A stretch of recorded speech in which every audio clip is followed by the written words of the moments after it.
Nisikize mtu wa Mungu, maana najua kwamba wewe ndio breadwinner na wa hiyo boma yenu. Yaani wewe ndio tegemeo la hii boma.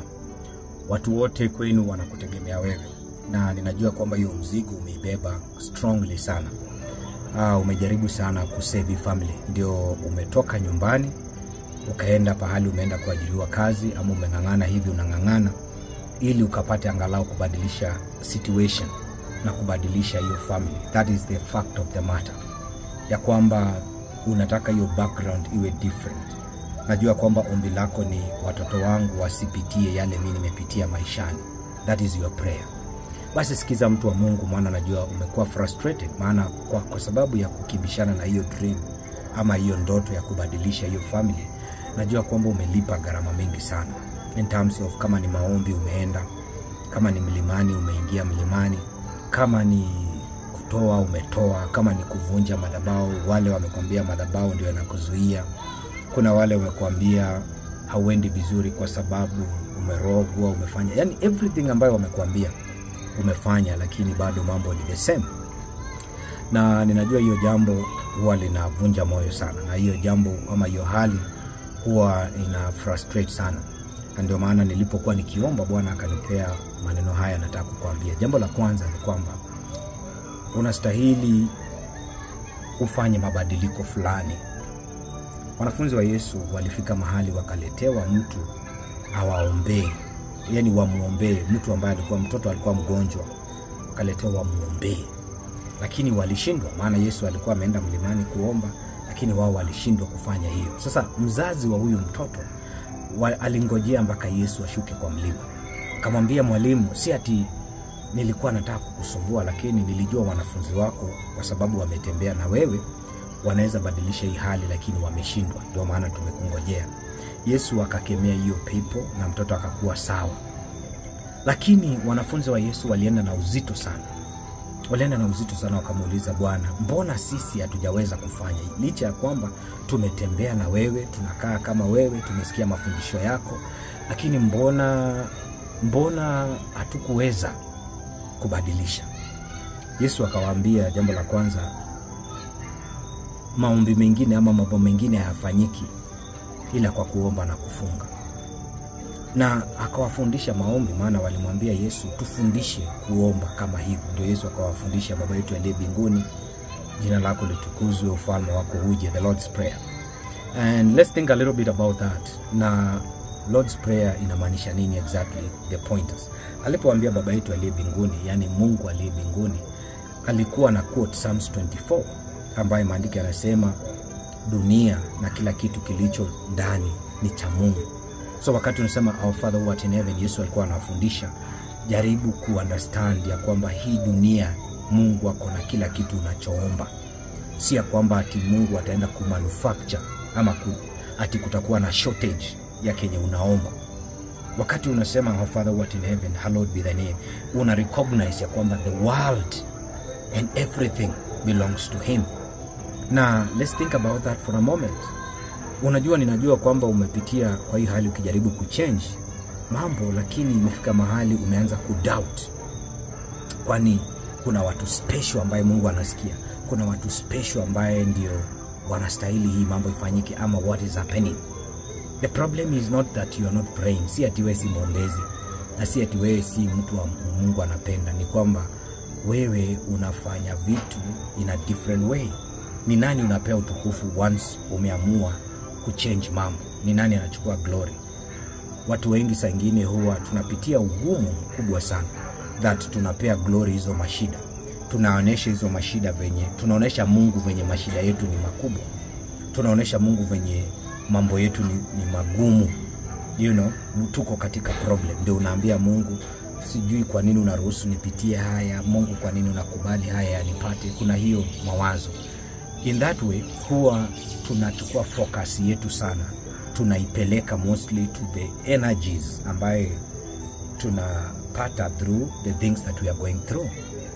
Sawa? So inakuta maombi si ati tunaomba Mungu kwa sababu ya utukufu wake, ya kwamba hii dunia ni yake.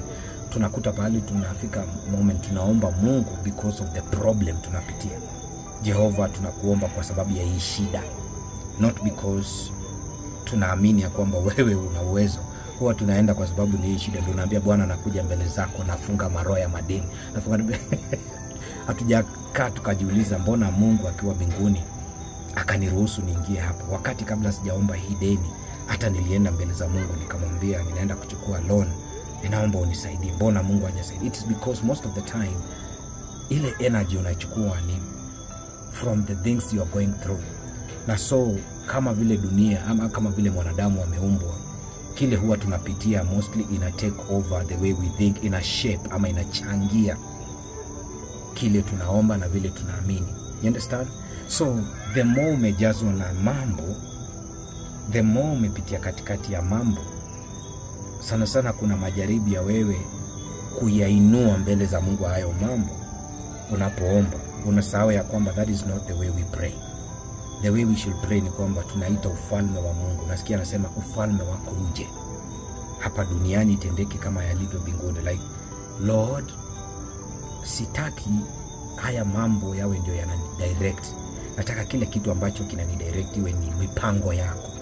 Ufalme wako wa mbinguni ukuje katika hii shida ya finances niko naye.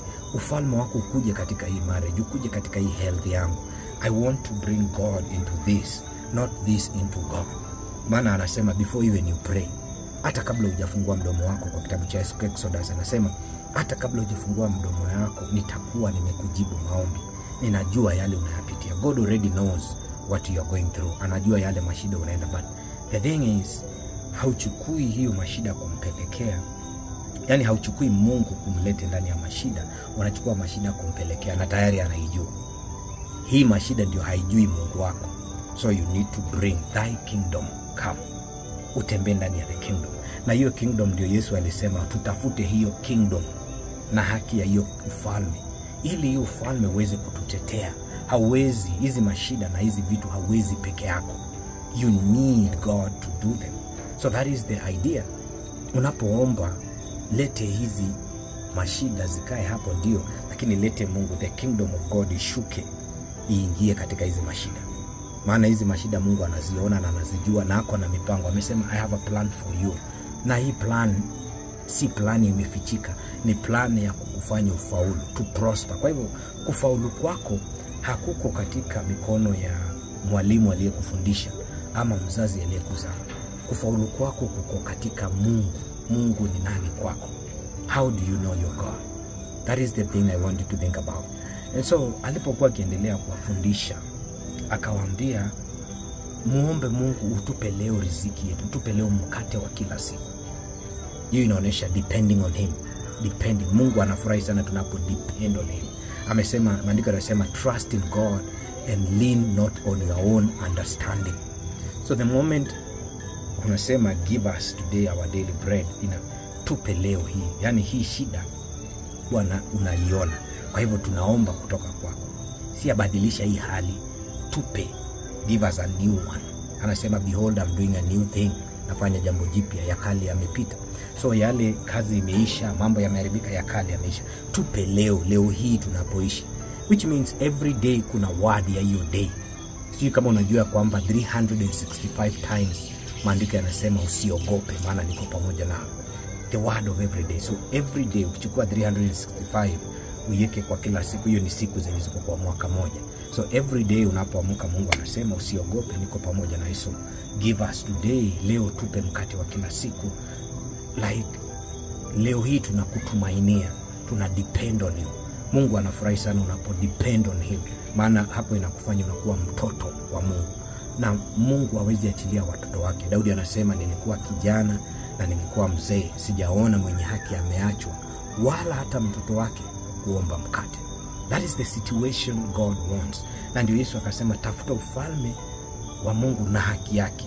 Maana unapokuwa mwenye haki, guarantee number 1 ni kwamba hautaachwa, wala watoto wako hataomba mkate.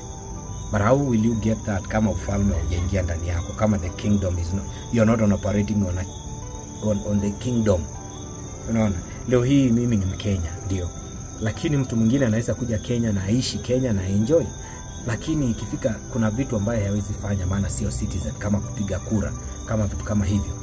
So unaweza kuwa uko kanisa, unaweza kuwa mwokoka, unaweza kuwa mtu mzuri, lakini bila the control ya the kingdom kuna limits ambazo huwezi fika, kuna vitu ambazo huwezi toboa maishani. And that's why ninakuambia, ask the kingdom of God, ask God to provide. Yani Daudi anasema neno la Mungu ni taa ya miguu yangu. So ufike mahali uambie Bwana, hali imefika, hata kama nimesoma nini sijui kesho kutakuwaje, so I 100% depend on you. And that thing ambayo nataka tumalizie naye Yesu aliwafunza katika haya maombi baada ya give us today our daily bread, anasema deliver us from evil. Usikubali tuingie katika majaribu. Hiyo ni prayer of protection. Bwana akuprotect sana, ya kwamba idea yako na hii maono ambayo uko nayo ya kubadilisha this family na kubadilisha mambo katika familia yenu isiingiliwe na mambo.